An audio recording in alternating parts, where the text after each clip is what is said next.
So I was 18 years old when I made my first $1 million. How'd it feel?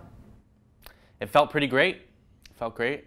You know, did towards some Lamborghinis. There's a dealership in Newport Beach that takes Bitcoin for Lamborghinis. I'm Eric Finman, and I am one of the youngest Bitcoin millionaires in the world. So this is the place. We got a lot of beds here. I like to have a lot of friends over. I don't really like cuddling, so that's why I have a lot of beds. Pretty minimalistic, so I don't like to have too many clothes. That's pretty much it. I like to just live a life of gym t-shirt and gym shorts perpetually.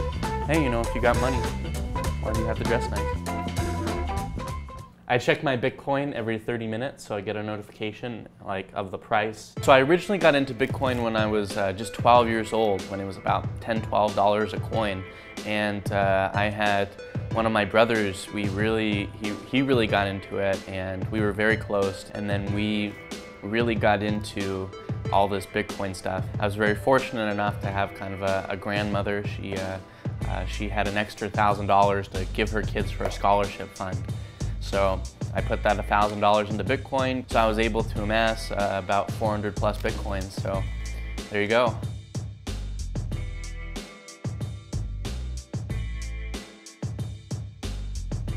So this is Purse. This is a website that allows you to buy things off of Amazon, and then it also gives you a discount because you're using Bitcoin rather than all the fees of credit cards and all that stuff. What do you use to check your Bitcoin? So that's where I have a hardware key to check. I have a hard drive that I keep in secure locations.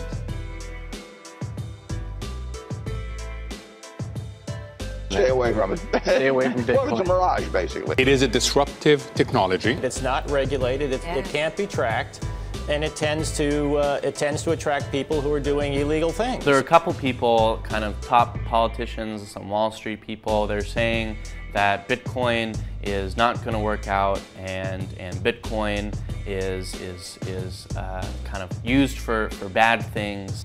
And that recently has affected the price because politicians and Wall Street people are very afraid of what Bitcoin will do to them and their industry. So school was maybe not the best thing for me, to say the least.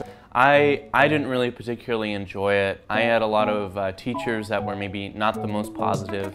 One teacher told me to drop out and work at McDonald's because that's all I'll ever amount to in life.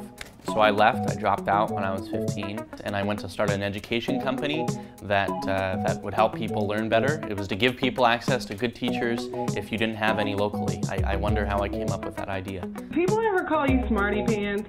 No. No. Maybe they should. Eric Finman is the founder of Botangle.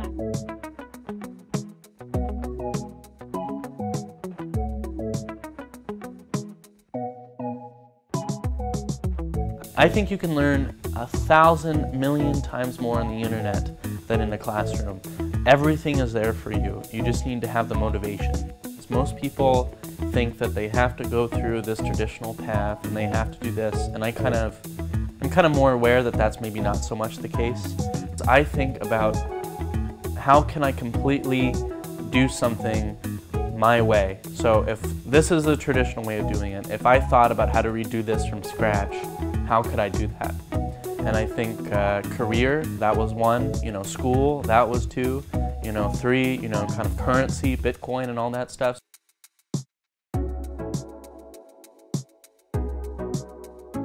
That's what I think is that, in the sense that society and the world's rules limit you in so many ways. If you completely rethought about how you could do something your way, completely from scratch, what would that look like?